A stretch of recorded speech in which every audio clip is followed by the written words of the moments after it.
Արմեն Գալստյան նախ օրեր առաջ ամփոփվեց ազգային ժողովի հետ ընտրությունների վերջնական արդյունքները, պարզ դարձավ, թե ովքեր են լինելու պատգամավոր։ Վահագն Հովակիմյանն էլ ևս մեկ անգամ պնդեց, որ ընտրությունները եղել են արդար եւ թափանցիկ։ Ինչ կասեք։ Բացարձակապես այդպես չէ, տեսակետը չեմ, ոչ միայն ես չեմ կիսում, դա ուղղակի հումորի ժանրից է, որովհետեւ ոչ միայն ընտրությունների բուն օրը, այլև ընտրությունների նախորդած ժամանակահատվածում Հայաստանում ուղղակի խեղվել է ընտրական իրավունքը եւ այն ահռելի ադմինիստրատիվ ռեսուրսները, որ հրապարակ էին նետվել, իրավական, կներեք ոչ հայերեն բառի համար, իրավական բեսպրիձելը, քաղաքական հետապնդումները, ատելության խոսքը, վարչական ռեսուրսների սարսափելի, եթե ոչ չօգտագործեմ այսպես խայտառակ եւ սարսափելի կիրառումը բացարձակապես ցույց են տալիս, որպեսզի մենք խոսենք ազատ եւ արդար ընտրությունների մասին։ Եվ վերջին փաստը նաև, երբ որ ընտրությունների գիշերը ժամը 2-ին ընտրական գործընթացին հաջորդող կենտրոնական ընտրական հանձնաժողովի ուրեմն ձայների հաշվարկը ժամը 2-ին դադարեցվեց, դա ուղղակի այն մասին էր, որ սառեցվում է ընտրական գործընթացը, հաշվարկը եւ այնտեղ նկարչության գործընթաց է տեղի ունենում։ Այս միջավայրում եւ այս հետընտրական զարգացումներին, որի մի փաստին էլ առերեսվում ենք այս պահին, քաղաքական հետապնդումներ եւ այլն, այս ամենը բացարձակապես ոչ միայն չի խոսում ազատ եւ արդար ընտրությունների մասին, այլև ընդհանրապես սա մի իրականություն է, որը կիլոմետրերով հեռու է ժողովրդավարական լինելուց։ Եվ կարող եք ասել, որ կարող եք կարծել, որ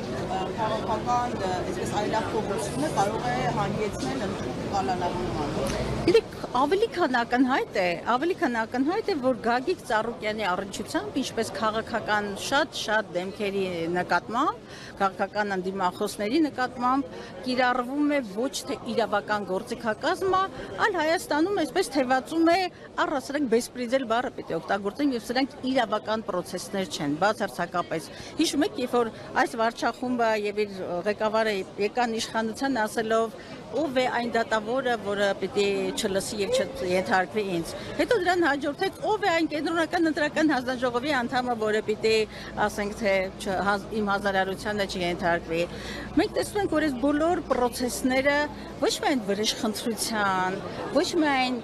ոչ բարոյականության, ոչ միայն կարմիր գծերը հատելու մասին են, սրանք առողջ պետականության, ժողովրդավարության հետ զրո առնչություն ունեցող ուրեմն գործընթացներ են առերեսվում եւ այն ինչ կատարվում է Գագիկ Ծառուկյանի հետ, ոչ միայն չի տեղավորվում մարդկային, բարոյական, ինչ ասեմ, քաղաքական ձևաչափերի մեջ, ինքը աներևակայել է 21-րդ դարում իրեն ժողովրդավարական հռչակած երկրում ականատեսը լինել այդ պահվածքին։ Գիտեք, ես հիմա մի դրվագ եմ ուզում ասել, 2 օր առաջ ինձ փողոցում մեկը կանգնեցրեց, որը ասեց, գիտեք, ես գիտեմ, ճանաչում եմ քեզ, ես բոլորովին ոչ Բարգավաճի,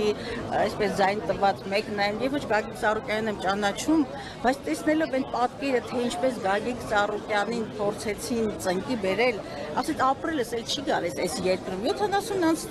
կին էր, ես իր աչքերում արդյունք տեսա, եւ այսօր ոչ թե Գագիկ Ծառուկյանին են ծնկի փորձում բերել մեզ բոլորիս, որովհետև անարդարությունը, ոչ իրավականությունը, ինչ ասեմ, իրավունքների խեղվածությունը, առողջ ձայնի, դիմադրի ձայնի լռեցումը, վախի մթնոլորտը, ատելության մթնոլորտը, այս ամենը պետության եւ պետականության եւ քաղաքակրթության մասին չեն, եւ ցավոք սրտի ես ուզում եմ ասել, տեսեք, այս ընթացքում նաեւ Սրբազան պայքարի 18 արդարների դատն է շարունակվում, ամբողջ իրավական համակարգը դարձել է գործիք վարչախմբի եւ նրա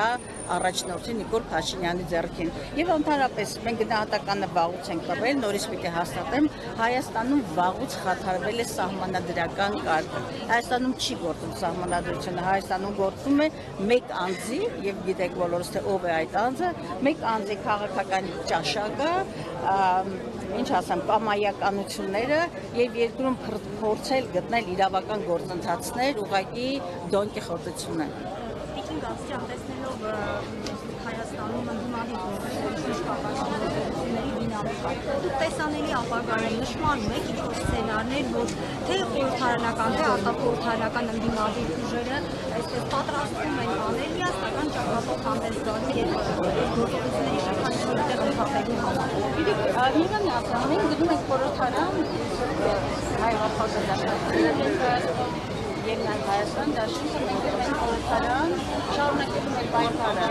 համադրելու ինչպես փողոցային պայքարը, այնպես էլ խորհրդարանական անձնա գործադրելու համար իսկապես երկրում իրականացնելու իշխանափոխություն։ Մենք երբեք չենք մերժել փողոցային պայքարը եւ պրոցեսները իհարկե բնականաբար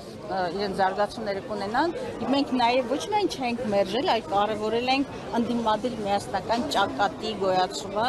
եւ ես կարծում եմ, ես չեմ կարող հիմա շատ խաղաղ քարտեր բացել, բայց այլ տարբերակ չկա, քան ընդդիմադիր ճակատի ձևավորումը, միասնականությունը եւ պարզապես Հայաստանի պետականության գոյության պահպանումը։ Շնորհակալ եմ։